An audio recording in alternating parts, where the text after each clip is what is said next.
உங்கள் அனைவருக்கும் இயேசுவின் நாமத்தில் வாழ்த்துக்களும் இறையாசிரும். இன்று அக்டோபர் மாதம் 19ஆம் தேதி 2025 பொது காலத்தின் 29ஆம் ஞாயிறு. இன்றைய நற்செய்தி பகுதியானது லூக்கா நற்செய்தியில் 18ஆம் அதிகாரத்தில் 1 முதல் 8 முடிய உள்ள இறைவார்த்தைகள். நேர்மையற்ற நடுவரும் இரக்கமுள்ள கடவுளும். இயேசு ஆண்டவர் தன்னுடைய சீடர்களுக்கு அவர்கள் எவ்வாறு ஜெபம் செய்ய வேண்டும், எந்த மனப்போக்கில் மனநிலையில் அவர்கள் ஜெபிக்க வேண்டும் என்பதை இன்று தெளிவாக விளக்குகிறார். அவருடைய சீடர்களாகிய அன்று அவர்களுக்கு கொடுத்தார், இன்று நமக்காக மீண்டும் இதை விளக்கி சொல்கிறார். ஒரு ஊரில் நடுவர் ஒருவர் இருக்கிறார், அதுவும் நேர்மையற்ற நடுவர். அவருடைய இரு பண்புகள்: அவர் கடவுளுக்கு அஞ்சுவது கிடையாது, கடவுள் பயம் கிடையாது. இரண்டாவது, மனிதர்களையும் மதிப்பது கிடையாது. இந்த ஒரு மனப்போக்கு இருந்து கொண்டிருக்கிற அவர் நடுவராகவும் செயல்படுகிறார், பணிபுரிகிறார். இப்போது நமக்கு ஒரு கேள்வி வரும், இப்படி நேர்மையற்ற நடுவர் ஒருவர் எப்படி நீதி அரசராக செயல்பட முடியும்? அன்று இருந்தது. இயேசு இந்த உவமையை விளக்கி சொல்லி ஒரு மாபெரும் உண்மையை எடுத்துரைத்தார். இரண்டாவது, அதே ஊரில் கைம்பெண் ஒருவர் இருக்கிறார். அந்த கைம்பெண் யாரும் துணையற்ற நிலையில், ஆறுதல் அற்ற நிலையில், இறைவனே கதி என்று வாழ்ந்து கொண்டிருக்கிறார். அவருக்கு சிலர் தீங்கு இழைக்கிறார்கள், கொடுமை இழைக்கிறார்கள், துன்பத்தை கொடுக்கிறார்கள். எனவே இந்த கைம்பெண் இந்த நடுவரை போய் பார்த்து இந்த தீங்கு இழைக்கின்ற மனிதர்களை தண்டித்து எனக்கு நீதி கொடுங்கள் என்று கேட்கிறார். ஒரு முறை அல்ல, 1000 முறை கேட்டுக்கொண்டிருந்தார். அந்த நேர்மையற்ற நடுவரோ, நான் சொன்னது போல, அவர் கடவுளுக்கு அஞ்சுவதில்லை, மனிதர்களை மதிப்பதில்லை என்பதை கருத்தில் வைத்துக் கொள்வோம். எனவே அந்த நடுவர், நேர்மையற்ற நடுவர், அந்த கைம்பெண்ணை பொருட்படுத்தவே கிடையாது. கைம்பெண்ணோ அதற்கு மாறாக நடுவரின் வீட்டு கதவை தட்டி கொண்டே இருக்கிறார். எனக்கு நீதி வழங்கும் என்று கேட்டுக்கொண்டிருந்தார். ஒரு நாள் தொல்லை தாங்க முடியாமல் அந்த நேர்மையற்ற நடுவர் அந்த கைம்பெண்ணுக்கு நீதி வழங்குகிறார். இதிலிருந்து, இந்த ஊமையிலிருந்து இயேசு அன்று சொன்ன அந்த மாபெரும் உண்மை என்ன? நேர்மையற்ற நடுவரே இப்படி செய்கிறார் என்றால், கடவுள் என்னுடைய மக்கள் அள்ளும் பகலும் என்னை நோக்கி கூக்குரலிடும் பொழுது நான் உதவி செய்வ தயங்குவேனா? அவர்களுக்கு துணையாயிருக்க தயங்குவேனா? அவர்களுக்கு ஓடோடி வந்து நான் இறங்கி உதவி செய்வேன் என்று கடவுள், இறைவன் சொல்கிறார். ஆம் அன்பர்களே, நம்முடைய வாழ்வில் நாம் பல நிலைகள் பார்த்திருப்போம். அந்த ஒப்பற்ற இறைவன், இரக்கத்தின் ஊற்றாகிய கடவுள் நம்மை ஒவ்வொரு நிலையிலும் காத்து கொண்டே வருகிறார். சற்றே உங்கள் வாழ்க்கையை திரும்பி பாருங்களேன். நான் என்னுடைய வாழ்க்கையை திரும்பி பார்க்கிறேன். பல நிலைகளில், பல கட்டங்களில், ஆபத்தான நிலைகளில், குழப்பமான நிலைகளில், கலங்கிய மனத்தில் இயேசு கை கொடுத்து தூக்கி விடுகிறார், ஓடோடி உதவி செய்கிறார், நாம் வாழ்வு பெற வேண்டும் என்பதற்காக. ஆனால் அந்த நேர்மையற்ற அந்த நடுவரோ, நாம் சொன்னது போல, அவர் கடவுளுக்கே அஞ்சுவதில்லையே. மனசாட்சி கிடையாது, இரக்கமும் கிடையாது, ஈவு கிடையாது. அவன் வாழ்ந்தது எல்லாம் அவனுக்காகவே வாழ்ந்து வந்தான். யார்? அந்த நீதியற்ற அரசர். ஏன்? அந்த வீட்டு கதவை தட்டிக்கொண்டே இருந்த அந்த கைம்பெண்ணை சற்று அவன் கவனிக்கவில்லையே. அந்த கைம்பெண்ணின் குரல் அவனுக்கு கேட்கவில்லையே. அந்த கைம்பெண்ணின் ஓலக்குரல் அழுகுரல் அவனுக்கு கேட்கவில்லையே. காரணம், அவன் அவனுக்காகவே வாழ்ந்தான். அவன் நினைத்தான், எனக்கு கடவுளும் தேவையில்லை, மனிதர்களும் தேவையில்லை.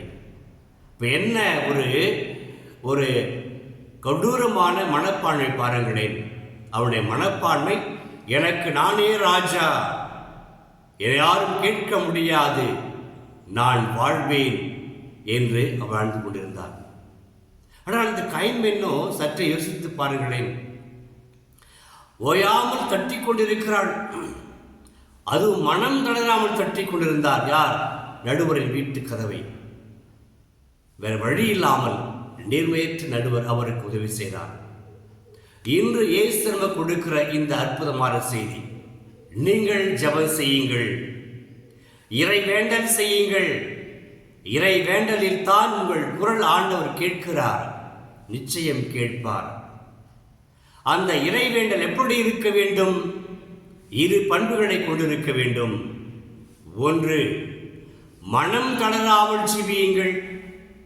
சோர்ந்து விடாதீர்கள், கலங்கி விடாதீர்கள், தயக்கமடைந்து விடாதீர்கள், பதற்றமடையாதீர்கள்.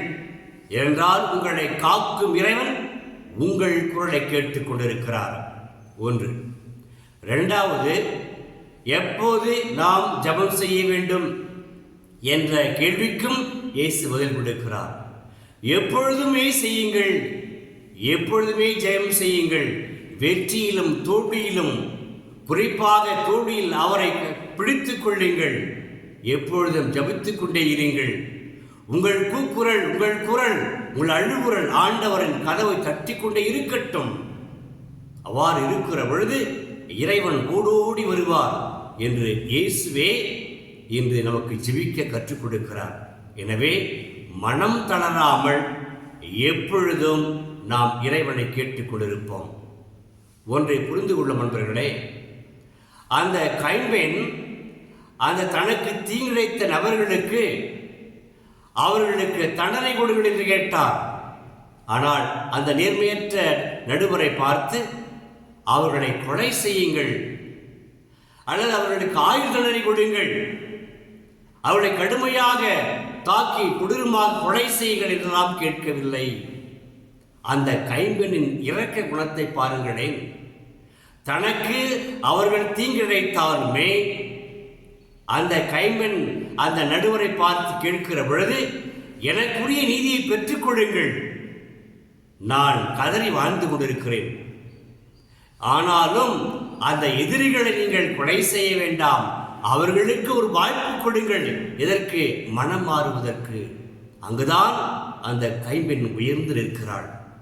அந்த நன்மையற்ற அந்த நேர்மையற்ற நடுவரோ கீழே விழுந்து கிடக்கிறார். ஏனென்றால் அவர் நேர்மையற்ற மனிதன், மற்ற மனிதர்களை மதிக்கவில்லை, மதிக்க தவறினார் நேர்மையற்ற அந்த நீதி அரசர். கைம்பெண்ணோ அந்த தீங்கிழைத்த நபர்களையும் சற்றே கருணையுடன் இரக்கத்துடன் பார்க்கிறார்.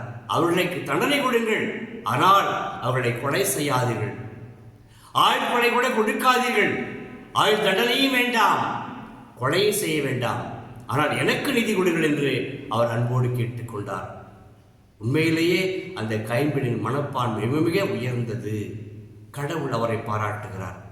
நம்முடைய வாழ்க்கையிலும் நாம் கற்றுக்கொள்ள வேண்டியது, பல நேரங்களில் நாம் நீதி அரியணையில் அரியாசனையில் விற்றிருக்கிறோம். அந்த நீதி அரியாசனையில் நாம் ஏற்படுகின்ற தீர்ப்புகள் எல்லாம் நேர்மையானதாக இருக்க வேண்டும்.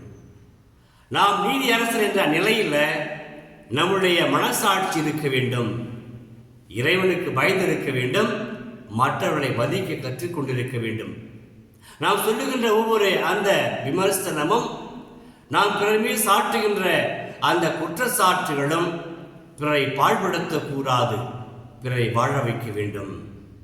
அந்த கைம்பெண்ணின் போல நாமும் இரக்க குணம் படைத்த மக்களாக இருப்போம். அவ்வாறு இருக்கிற பொழுது 1000 மடங்கு இரக்கம் குணம் கொண்ட கடவுள் நமக்கும் நீதி வழங்குவார், நமக்கு ஊரோடி வருவார், நம்மை தாங்கி பிடிப்பதற்காக, நமக்கு நீதி வழங்குவதற்காக, நம்மை வாழ்விப்பதற்காக. என்றால் கடவுள் அன்றே சொன்னார். மத்திய நற்செய்தியில் 28ஆம் அதிகாரத்தை சொன்னது போல, சுமை சோர்ந்திருப்பவர்களே எல்லோரும் என்று வாருங்கள், நான் உங்களை இளைப்பாற்றுவேன். ஆம், இயேசுவின் வார்த்தைகள் உண்மையிலேயே உயிர் உள்ளது, இன்றும் மனித குலத்தை வாழ்வித்துக் கொண்டிருக்கிறது. ஏன் உங்களையும் என்னையும் வாழ்வித்துக் கொண்டிருக்கிறது? அவருடைய அளவற்ற இரக்கத்தாலும், அவருடைய பொறுமையினாலும், அவருடைய ஆசிரியனாலும். ஜெபிப்போமா? அன்பு இயேசுவே, உம்மை வாழ்த்துகிறோம், போற்றுகிறோம்.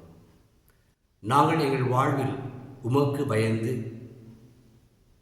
மனசாட்சிக்கு பயந்து, பிறர் மீது இரக்கம் உண்டு கொண்டு வாழவும், எங்கள் துன்பங்களில், துயரங்களில், வெற்றி விழாக்களில் நாங்கள் உம்மை இடையிடாது மனம் தளராமல் ஜெபித்து போற்றவும் புகழவும், எங்கள் வேண்டுதல்களை எழுப்பவும் எங்களுக்கு அருள் தாரும்.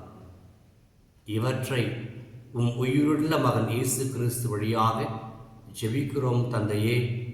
ஆமென், ஆமென். இறைவா